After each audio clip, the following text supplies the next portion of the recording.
जय जगन्नाथ प्रिय दर्शक बंधु आपण मानक समस्त को यही नुआ भिडियो रे स्वागत जनाऊँगी।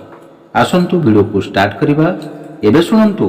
जदि घरे कौनसी लोकंकर मानसिक दुश्चिंता लगी रही था तेबे तांको द्वारा माटीर पात्र रे गछ वृक्ष को पानी देले ताहा दूर होई थाए। बंधुगण मन रखंतु, माटीरे तैयारी होइथिबा ठाकुरंकर मूर्ति घरे रखी पूजा करिबा द्वारा आर्थिक समस्या दूर होइथा एवं आर्थिक स्थिरता अछि था। घरे कौनसी माटी पात्र रे पानी रखी ता आगरे दीपटीए जलाइबा द्वारा मंगलकारी होइथा एवं आर्थिक समस्या दूर होइथा। घरर अगणारे पारिजात पुष्प अथवा शेफाली गछ लगाइबा उचित। यह शुभ हेबा सहित घरे सुख समृद्धि वृद्धि पाइଥାଏ। हाँ बंधुगण, घर अगणारे धला पलाश एवं लक्ष्मणा गछ लगाइबा द्वारा अत्यंत मंगलकारी होइଥାଏ एवं घरे धनर आगमन होइଥାଏ। घरर उत्तर पूर्व दिगरे कदली गछ लगाइबा पूजा करिबा द्वारा कल्याणकारी होइଥାଏ एवं घरे सुख समृद्धि वृद्धि होइଥାଏ। घर पाखरे धला अपराजिता गछ लगाइबा द्वारा शुभ एवं मंगलकारी होइଥାଏ। ता सहित धन संपद को आकर्षित करिଥାଏ।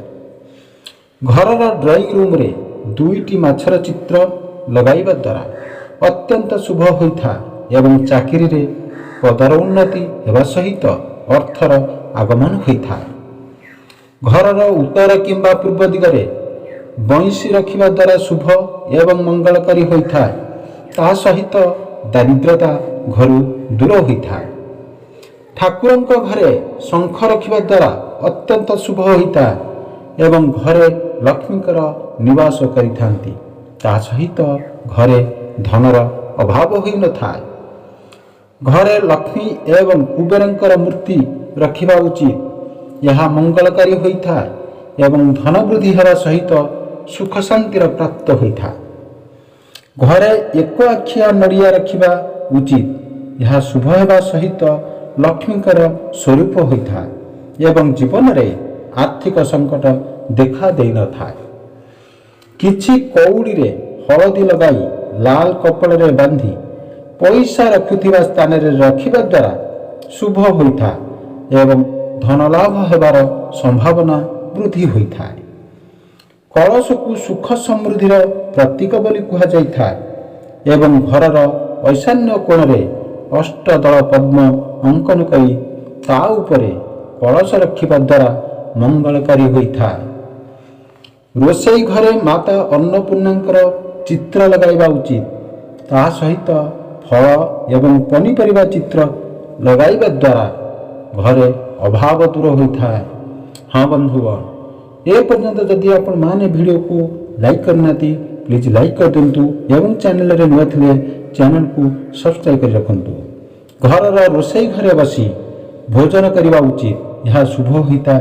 ता सहित राहु एवं केतु ग्रहंकर खराब प्रभाव पड़ी न थाए। घरर उत्तर किंबा पूर्व दिगरे घंटा लगाइबा उचित। यह शुभ एवं मंगलकारी हेबा सहित आर्थिक उन्नति होइଥାଏ। घरर दक्षिण दिगरे केबे भी घड़ी लगाइबा उचित नुहे। हाँ दर्शक बंधु मन रखंतु, यह अशुभ होइଥାଏ एवं घरर मुख्य लोकंकर स्वास्थ्य खराब हेबा सहित उन्नति रे बाधा प्राप्त होइଥାଏ। जदि बहुत परिश्रम करिबा परे भी परिश्रमर फल मिलु न थाए तेबे खंडिए धड़ा कपड़ा रे किछि चाउल एवं गोटिए गुआ बांधी कौनसी मंदिर रे रखिबा द्वारा मंगलकारी होइଥାଏ। घरे केबे भी बुढ़ियाणी बसा हेबा उचित नुहे। यह अशुभ होइଥାଏ एवं आर्थिक स्थिति खराब हेबा सहित उन्नति मध्य बाधा प्राप्त होइଥାଏ। हाँ बंधुगण, हाँ दर्शक बंधु, आपण माने जदि वीडियो को लाइक करना वीडियो को प्लीज लाइक कर दिंतु एवं चैनल रे नुआ थिले चैनल को सब्सक्राइब कर दिंतु। घरे बुढ़ियाणी जाल रही धार्मिक कार्य लाभ प्राप्त होई न थाए एवं परिवार लोकंक भितरे संपर्क खराब होइଥାଏ। जदि जाल बुड़ुथिबा बुढ़ियाणी देखंती ତେବେ ଶୁଭ ହୋଇଥାଏ ଏବଂ କାର୍ଯ୍ୟରେ ସଫଳତା ପ୍ରାପ୍ତ ହେବା ସହିତ ପ୍ରଶଂସା ମିଳିବାର ସଂକେତ ହୋଇଥାଏ। ଯଦି ନିଜର ଆର୍ଥିକ ସ୍ଥିତିରେ ସୁଧାର ଆଣିବାକୁ ଚାହୁଁଥାନ୍ତି ତେବେ ଘରର ଉତ୍ତର ଦିଗରେ ଥିବା କାନ୍ଥରେ ସବୁଜ ରଙ୍ଗ କରିବା ଉଚିତ। ଏହା ମଙ୍ଗଳକାରୀ ହୋଇଥାଏ। ଘରେ ପ୍ଲାଷ୍ଟିକ ଫୁଲ କିମ୍ବା ଗୁଲଦସ୍ତା ରଖିବା ଉଚିତ ନୁହେଁ। ଏହା ଅଶୁଭ ହୋଇଥାଏ ଏବଂ ଘରେ ନକାରାତ୍ମକ ଶକ୍ତି ବୃଦ୍ଧି ପାଇଥାଏ। ଏହା ମାନିଲେ ଆପଣମାନଙ୍କର ମଙ୍ଗଳ ହେବ। ଘରେ ଶୁଖିଲା ଫୁଲ ରଖିବା ଉଚିତ ନୁହେଁ। ଏହା ଅଶୁଭ ହୋଇଥାଏ ଏବଂ ପରିବାର ଲୋକଙ୍କର ସ୍ୱଭାବ ଚିଡ଼ଚିଡ଼ା ହେବା ସହିତ ହସ ଖୁସି ଦୂରେଇ ଯାଇଥାଏ। ହଁ ବନ୍ଧୁଗଣ, ଏସବୁ ଯଦି ଆପଣମାନେ ନିଜ କାର୍ଯ୍ୟରେ ଲଗାଇ ଚାଲନ୍ତି ତାହେଲେ ଆପଣମାନଙ୍କର ମଙ୍ଗଳ ଏବଂ ଶୁଭଫଳ ପ୍ରଦାନ ହେବ। କେବେ ବି ଅନ୍ୟ କାହାର ଘଡ଼ି ମାଗି ନିଜେ ବ୍ୟବହାର କରିବା ଉଚିତ ନୁହେଁ। ଏହା ଅମଙ୍ଗଳକାରୀ ହୋଇଥାଏ ଏବଂ ତାଙ୍କର ଖରାପ ସମୟ ଭୋଗିବାକୁ ପଡ଼ିପାରେ।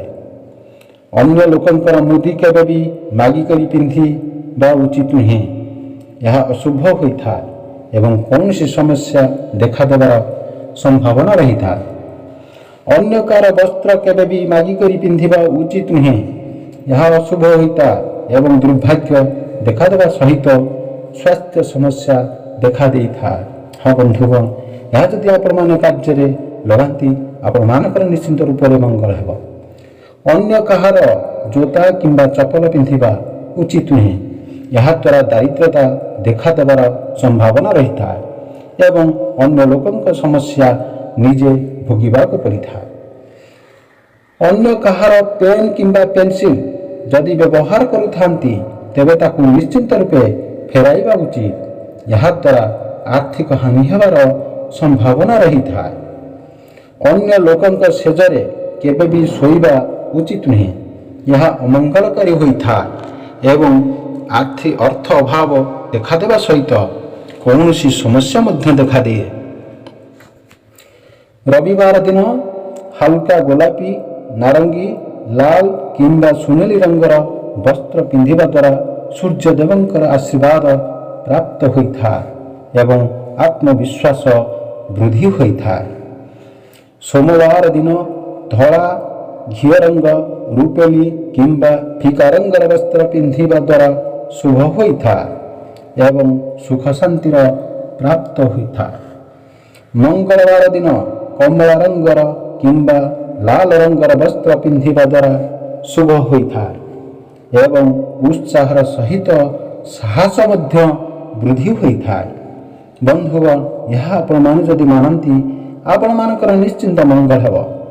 ବୁଧବାର ଦିନ ସବୁଜ ରଙ୍ଗର ବସ୍ତ୍ର ପରିଧାନ କରିବା ଦ୍ୱାରା ଶୁଭ ହୋଇଥାଏ ଏବଂ ଗଣେଶଙ୍କର ଆଶୀର୍ବାଦ ପ୍ରାପ୍ତ ହେବା ସହିତ ବୁଦ୍ଧି ଏବଂ ଜ୍ଞାନ ପ୍ରାପ୍ତି ହୋଇଥାଏ। ଗୁରୁବାର ଦିନ ହଳଦିଆ ବସ୍ତ୍ର ପିନ୍ଧିବା ଦ୍ୱାରା ମଙ୍ଗଳକାରୀ ହୋଇଥାଏ ଏବଂ ସୁଖ ସମୃଦ୍ଧି ପ୍ରାପ୍ତ ହେବା ସହିତ ଭାଗ୍ୟ ଏବଂ ଆୟୁ ବୃଦ୍ଧି ହୋଇଥାଏ। ଶୁକ୍ରବାର ଦିନ ଧଳା, ଗୋଲାପୀ କିମ୍ବା ବେରଙ୍ଗୀ ବସ୍ତ୍ର ପିନ୍ଧିବା ଦ୍ୱାରା ଶୁଭ ହୋଇଥାଏ ଏବଂ ଧନ ବୃଦ୍ଧି ହେବା ସହିତ ସୁଖ ସମୃଦ୍ଧି ପ୍ରାପ୍ତ ହୋଇଥାଏ। ଶନିବାର ଦିନ କଳା, ନୀଳ କିମ୍ବା ବାଇଗଣୀ ରଙ୍ଗର ବସ୍ତ୍ର ପିନ୍ଧିବା ଦ୍ୱାରା ଶୁଭ ହୋଇଥାଏ ଏବଂ ଆତ୍ମବିଶ୍ୱାସ ସହିତ ସାହସ ବୃଦ୍ଧି ହୋଇଥାଏ। ନାରୀ ବା କୁମାରୀମାନଙ୍କ ସହିତ କଥା ହେଲା ବେଳେ ସେମାନଙ୍କର ପାଦକୁ ଚାହିଁ କଥା ହେବା ଉଚିତ। ଏହା ମଙ୍ଗଳକାରୀ ହୋଇଥାଏ। ବାସ୍ତୁଶାସ୍ତ୍ରରେ ଅଁଳା ଗଛ ଶୁଭ ବୋଲି ବିବେଚନା କରାଯାଏ। ଏହାକୁ ବ୍ୟବହାର କରିବା ଦ୍ୱାରା ନକାରାତ୍ମକ ଶକ୍ତି ନଷ୍ଟ ହୋଇଥାଏ ଏବଂ ସକାରାତ୍ମକ ଶକ୍ତିର ବୃଦ୍ଧି ହୋଇଥାଏ। ବନ୍ଧୁଗଣ, ଏ ପର୍ଯ୍ୟନ୍ତ ଯଦି ଆପଣମାନେ ଭିଡ଼ିଓକୁ ଲାଇକ୍ କରିନାହାନ୍ତି ଭିଡ଼ିଓକୁ ଲାଇକ୍ କରିଦିଅନ୍ତୁ ଏବଂ ଚ୍ୟାନେଲରେ ନୂଆ ଥିଲେ ଚ୍ୟାନେଲକୁ ସବସ୍କ୍ରାଇବ୍ କରିଦିଅନ୍ତୁ। ଅଁଳା ଗଛ ଘର ଆଗରେ ଲଗାଇବା ଦ୍ୱାରା ଧନ ବୃଦ୍ଧି ପାଇଥାଏ। ଘରେ ସୁଖ ଶାନ୍ତି ମଧ୍ୟ ବୃଦ୍ଧି ପାଇଥାଏ। ଅଁଳା ଗଛରେ ଭଗବାନ ବିଷ୍ଣୁଙ୍କର ସୁଗନ୍ଧ ଥିବା ବିଶ୍ୱାସ କରାଯାଇଥାଏ। ସେଥିପାଇଁ ପଞ୍ଚମୀଟିରେ ଭାରତୀୟ ଅଁଳା ଗଛ ତଳେ ବ୍ରାହ୍ମଣମାନଙ୍କୁ ଖାଦ୍ୟ ଦେବା ଦ୍ୱାରା ସବୁ ପ୍ରକାରର ଅସୁବିଧାରୁ ମୁକ୍ତି ମିଳିଥାଏ। ଧନ ଏବଂ ସମୃଦ୍ଧତା ବଢ଼ିଥାଏ। ଆସନ୍ତୁ ଏବେ ଜାଣିବା ବନ୍ଧୁଗଣ କେଉଁ ଦିନ ଅଁଳା ଗଛ ଲଗାଇବା ଶୁଭ ହୋଇଥାଏ? ଗୁରୁବାର ଓ ଶୁକ୍ରବାର ଲଗାଇ ପାରିବେ। ଅକ୍ଷୟ ନବମୀ ଏକାଦଶୀ ଉପରେ ଏହି ବୃକ୍ଷରୋପଣ କରିବା ବହୁତ ଶୁଭ ବୋଲି ବିବେଚନା କରାଯାଏ। ଏବେ ଆସନ୍ତୁ ଜାଣିବା ବନ୍ଧୁଗଣ କେଉଁ ଦିଗରେ ବୃକ୍ଷରୋପଣ କଲେ ବହୁତ ଶୁଭ ଫଳ ମିଳିଥାଏ। ଯଦି ଆପଣ ଘର ଭିତରେ ଏକ ଅଁଳା ଗଛ ଲଗାଉଛନ୍ତି ତେବେ ଆପଣ ଏହାକୁ ଉତ୍ତର ପୂର୍ବ କିମ୍ବା ଉତ୍ତର ପୂର୍ବ ଦିଗରେ ଲଗାଇ ପାରିବେ।